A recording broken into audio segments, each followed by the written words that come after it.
নাহমাদুহু ওয়া নুসাল্লি আলা রাসূলিল কারীম। প্রিয় ভাইয়েরা, আজকে আমি এমন একটি দোয়া নিয়ে কথা বলবো।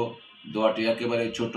এই দোয়াটি যদি ফজরের পরে ৭ বার পড়া হয় এবং মাগরিবের পরে ৭ বার পড়া হয়, আল্লাহর হাবিব বলেন দুনিয়া এবং আখিরাতের জন্য তার যথেষ্ট হয়ে যাবে। দুনিয়াতে যার প্রয়োজন, দুনিয়াতে যে সমস্ত বস্তুর প্রয়োজন, এই দোয়ার মাধ্যমে আল্লাহ তাআলা সমাধান করে দেবে।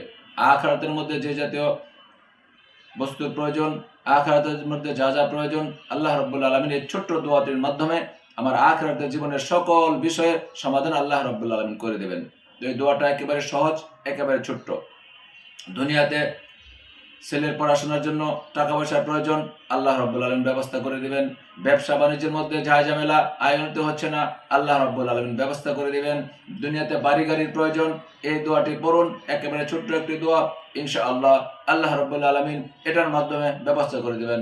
আল্লাহর হাবিব বলেন, দুনিয়াতে বিবির কথা শুনে না, বিবির সমস্যা, মেয়েকে বিবাহ দিয়েছেন, আবার মেয়েটা শ্বশুর বাড়িতে কষ্টে আছে, ঝামেলা আছে, শাশুড়ি নির্যাতন করে, শ্বশুর নির্যাতন করে, স্বামী নির্যাতন করে, জামাই নির্যাতন করে, আপনি সমস্যার মধ্যে আছেন, এই দোয়াটি পড়ুন সকালে ৭ বার, মাগরিবের পরে পড়ুন ৭ বার।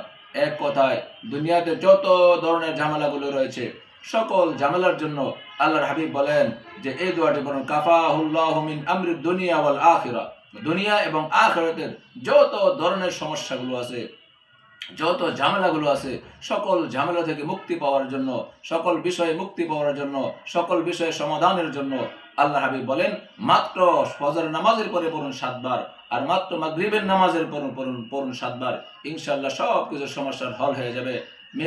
ছেলেটা অসুস্থ হয়ে গেছে, ছেলে নেশাগ্রস্ত হয়ে গেছে, এখন ছেলে মা বাবার অবাধ্য হয়ে গেছে, ছেলে বাবা মার কোনো কথা শোনে না, সে তার মন মতো চলে, সে বাজে লোকদের সাথে আড্ডা দিতেছে, তো এই দোয়াটি পড়ুন, ইনশাআল্লাহ আল্লাহ রাব্বুল আলামিন সমাধান করে দিবেন।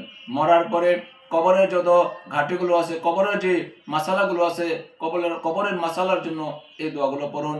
হাসরে, ফুলসিরাতে, মিজানে যত ঘাটিগুলো রয়েছে, ওই সকল ঘাটিগুলোর মধ্যে নিজেকে হেফাজতের জন্য, নিজেকে বাঁচার জন্য এই দোয়াগুলো পড়ুন।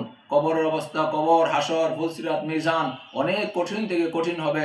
এজন্য কবরের যদি কেউ সহজভাবে তার জীবনযাপন চালাইতে চায়, হাসর, ফুলসিরাত, মিজান তার সব কিছুর ব্যবস্থা সহজে হতে চায়, মুনকার নাকিরের সওয়াল জবাবগুলো সহজ করতে চায়, তাহলে এই আমলটা করুন। আল্লাহর হাবিব বলেন যে এই আমলটা কি দুনিয়া এবং আখিরাতে, এক কথায় দুনিয়া এবং আখিরাতে আমার যা যা প্রয়োজন রয়েছে, যা যার দরকার রয়েছে, আল্লাহ রাব্বুল আলামিন এই আমলের বদৌলতে সব সমস্যার সমাধান করে দিবেন, সকল ফয়সালা আল্লাহ রাব্বুল আলামিন করে দিবেন। আসলে দেখেন,